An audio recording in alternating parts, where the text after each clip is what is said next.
Bem-aventurados são vocês que agora têm fome, pois serão satisfeitos. Bem-aventurados são vocês que agora choram, pois haverão de rir. Essas são as palavras de Lucas 6:21. Essas palavras bíblicas nos lembram que nós estamos com fome. Não somente fome física da falta de alimento, de um teto, de ter o básico para viver, ou como diria Lutero na explicação sobre a petição do Pai Nosso, quando nós pedimos o pão nosso de cada dia nos dá hoje. Precisamos de tudo aquilo que se refere ao sustento e às necessidades da vida. São várias as necessidades da vida, além das que foram acima mencionadas. Ir também é uma delas. E é por isso que o evangelista também registra o riso e nos diz: bem-aventurados são vocês que agora choram, pois haverão de rir. Como país, nós somos conhecidos pela nossa alegria, nosso riso, nosso jeito alegre e vivo de ser. Não é assim que temos vivido nos últimos meses. Nossa capacidade de rir e sorrir deu lugar à dor e também ao sofrimento que advém de tantas mortes evitáveis em função do Covid. Vivemos um tempo de luto, um grande luto coletivo. Não há em qualquer lugar do país inteiro uma única pessoa que não tenha sofrido direta ou indiretamente alguma perda. Como rir diante da morte com tantas mães, pais, amigos e amigas, tios, sobrinhos, primas, enfim, uma quantidade de pessoas que não são só uma catalogação de relações familiares. Cada pessoa é importante e cada pessoa importa. Como rir? Como sorrir? Como voltar a ser o país do carnaval, da alegria? Da igreja, há muito tempo se perdeu uma tradição importante do riso no âmbito do culto ou da missa. Vocês já ouviram falar do riso pascal? Essa tradição começou provavelmente na Baviera e perdurou por mais de 1000 anos e foi se perdendo, sendo que deve ter durado mais ou menos até 1911. O riso pascal, como o próprio nome já indica, ocorria no domingo da Páscoa, mas não só. E era uma forma da comunidade poder voltar a se alegrar após o período de penitência e também de preparação para a Páscoa, lembrando da morte de Jesus. O objetivo principal do riso pascal era fazer as pessoas rirem e sorrirem. Por isso o sacerdote contava piadas, anedotas, no qual se contavam histórias com caráter bem popular, popularesco até, e muitas vezes até obsceno. E isso era feito para expressar a vida nova inaugurada pela ressurreição.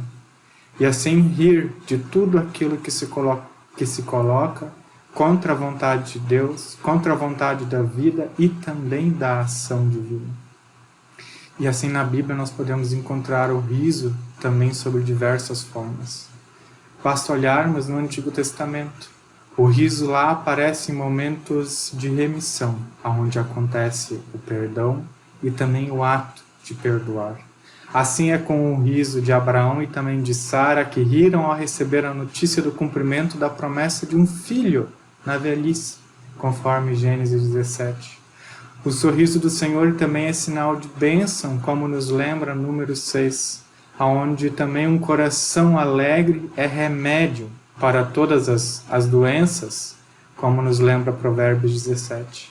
E assim as festas santas deveriam ser também regradas de risadas efusivas, é o que nos conta 1 Reis 1. E a alegria se transforma em exaltação pela salvação, conforme nos relata Abacuque 3.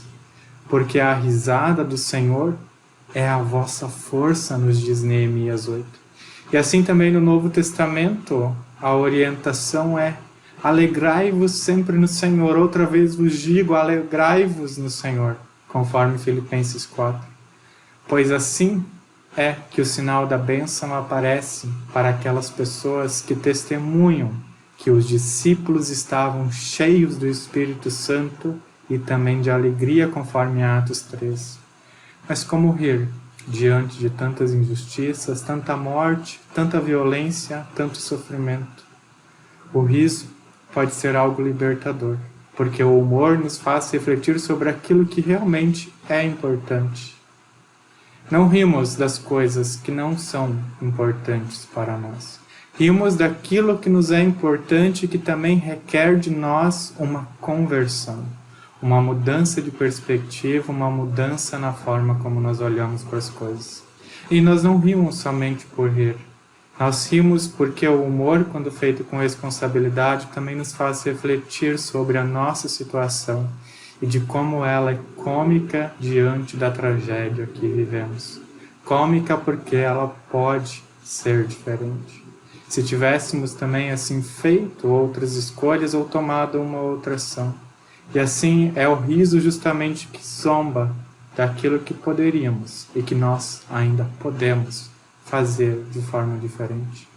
Como nos lembra o agora saudoso Paulo Gustavo, pai, marido, filho, amigo, sobrinho, primo, rir é um ato de resistência.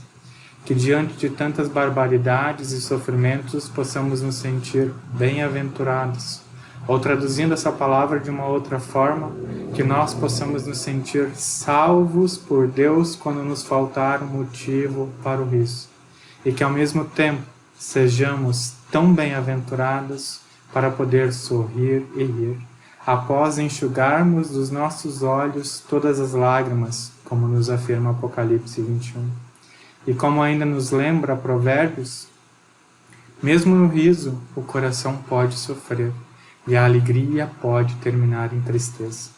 Hoje estamos tristes, com saudades, mas o Senhor há de nos dar o motivo para voltar a sorrir e a rir em meio ao coração que sofre.